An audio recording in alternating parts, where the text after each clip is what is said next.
DK Shivakumar ಅವರು ಮುಖ್ಯಮಂತ್ರಿಯಾದ ಹಿನ್ನೆಲೆಯಲ್ಲಿ ಮೂರನೇ ದಿನದ ಅಂಗವಾಗಿ ತಾಲೂಕಿನ ವಡ್ಡರದೊಡ್ಡಿ, ಚೆಕ್ಕೆರೆ, ಒಟ್ಟಿಗನಹೊಸಳ್ಳಿ, ಮಿಣಿಕೆರೆ ದೊಡ್ಡಿ, ಕೂರನಗೆರೆ, ಗೋವಿಂದಹಳ್ಳಿ ಗ್ರಾಮಗಳಲ್ಲಿ ಕಾಂಗ್ರೆಸ್ ಮುಖಂಡ ಕೂಡ್ಲೂರು ದಿನೇಶ್ ಕುಮಾರ್ ಅವರು ವಿಶೇಷ ಪೂಜೆ ಸಲ್ಲಿಸಿ ಗ್ರಾಮಸ್ಥರಿಗೆ ಸಿಹಿ ಹಂಚಿ ಮಾತನಾಡಿದರು. ಪ್ರತಿ ಗ್ರಾಮದಲ್ಲಿಯೂ ಡೊಳ್ಳು ಕುಣಿತದೊಂದಿಗೆ ಮೆರವಣಿಗೆ ನಡೆಸಲಾಯಿತು. ಕಾಲ್ನಡಿಗೆ ಮೂಲಕ ದೇವಾಲಯಗಳಿಗೆ ತೆರಳಿ ಪೂಜೆ ಸಲ್ಲಿಸಿದರು. ಇದೇ ವೇಳೆ ಆಯಾ ಗ್ರಾಮಗಳ ಮುಖಂಡರು, ಡಿಕೆ ಶಿವಕುಮಾರ್ ಅಭಿಮಾನಿಗಳು ಹಾಜರಿದ್ದರು. ಎಲ್ಲ ನನ್ನ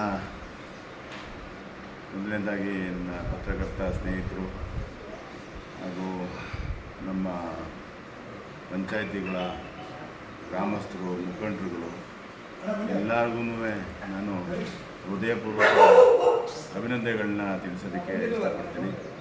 ಯಾಕೆಂದರೆ ಸತತ 3 ದಿನ ನಮ್ಮ ಜೊತೆಯಲ್ಲಿ ನಿರಂತರವಾಗಿ ಹೋರಾಟ ಮಾಡಿಕೊಂಡು ಓಡಾಡಿಕೊಂಡು ಕಾರ್ಯಕ್ರಮ ಈ ನಮ್ಮ ಮುಖ್ಯಮಂತ್ರಿಗಳ ನಮ್ಮ ಜಿಲ್ಲೆಯ ಮುಖ್ಯಮಂತ್ರಿಗಳಾಗಿರುವಂಥ ಒಂದು ಸುಸಂದರ್ಭದಲ್ಲಿ ನಮ್ಮ ಕಾರ್ಯಕರ್ತರುಗಳು, ಮುಖಂಡರುಗಳು ಎಲ್ಲರೂ ಕೂಡ ಜೊತೆಗೂಡಿ ಈ 3 ದಿನದ ಕಾರ್ಯಕ್ರಮ ಏನಿತ್ತು ಭಾಳ ಯಶಸ್ವಿಯಾಗಿ ಇವತ್ತಿಗೆ ಮುಕ್ತಾಯ ಆಗಿದೆ. ಸೊ ಮತ್ತೆ ಇನ್ನೂ ನಮ್ಮ ಸುಮಾರು ಜನ ಕಾರ್ಯಕರ್ತರುಗಳೆಲ್ಲ ಹೇಳ್ತಾವ್ರೆ, ಎಲ್ಲ ದೇವಸ್ಥಾನಗಳಲ್ಲೂ ಪೂಜೆ ಮಾಡಿಸ್ಬೇಕು ಈ ಥರ ಅಂತ. ಅದಕ್ಕೆ ನಿರಂತರವಾಗಿ ಮಾಡ್ರಪ್ಪ ಅದನ್ನು ಅಂತ ಅಂದ್ಬಿಟ್ಟು ನಾನು ಎಲ್ಲರಿಗೂ ಕೇಳ್ಕೊಂಡಿದ್ದೀನಿ.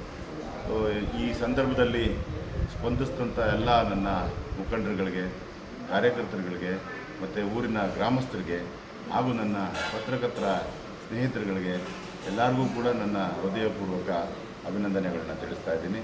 ಭಾಳ ಸಂತೋಷ. ನನ್ನ ವಿಶೇಷ ಇದೇನಪ್ಪ ಅಂತಂದರೆ, ನಮ್ಮ ಮುಖ್ಯಮಂತ್ರಿಗಳಲ್ಲಿ ಮತ್ತು ಹಾಗೂ ನಮ್ಮ ಸ್ಥಳೀಯ ಶಾಸಕರಾದಂಥ CP ಯೋಗೇಶ್ವರರಲ್ಲಿ ನಾನು ಹೋಗಿ ಮನವಿ ಮಾಡ್ತೀನಿ. ಇಲ್ಲಿ ಈ ಒಂದು ನಮ್ಮ ಪಂಚಾಯತಿ ವ್ಯಾಪ್ತಿನಲ್ಲಿ ನಾವು ಈ ಒಂದು ಸಂಭ್ರಮಾಚರಣೆ ಮಾಡುವಾಗ ಕೆಲವು ಕಾಮಗಾರಿಗಳು ಈ ಥರದ್ದು ಅವಶ್ಯಕತೆ ಇದೆ ಅಂತ ತೊಂದರೆ ಆಗಿರುವಂಥವನ್ನ ಹೇಳಿದ್ದಾರೆ ಸುಮಾರು.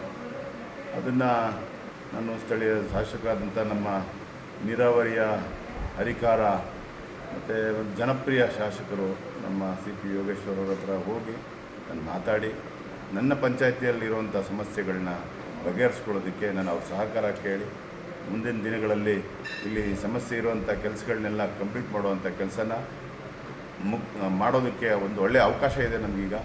ಯಾಕೆಂದರೆ ನಮಗೀಗ ಮೊದಲೇ ಒಂದು ರೀತಿ ಯಾರ ಹತ್ರ ಹೋಗಬೇಕು ಏನು ಅಂತನ್ನೋದಂತೆಲ್ಲ ಸಮಸ್ಯೆ ಇತ್ತು.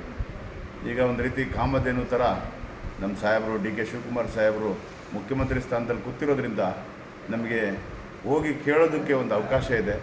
ಅದಾದಮೇಲೆ ಅದಕ್ಕಿಂತ ಮುಖ್ಯವಾಗಿ ಅವರು ನಮ್ಮ ಜಿಲ್ಲೆಯ ಮಗ. ಸೊ ನಮ್ಮ ಜಿಲ್ಲೆಗೆ ಸಾಕಷ್ಟು ಅನುದಾನಗಳನ್ನ ಕೊಟ್ಟು ಅಭಿವೃದ್ಧಿ ಮಾಡಿರುವಂಥವ್ರು.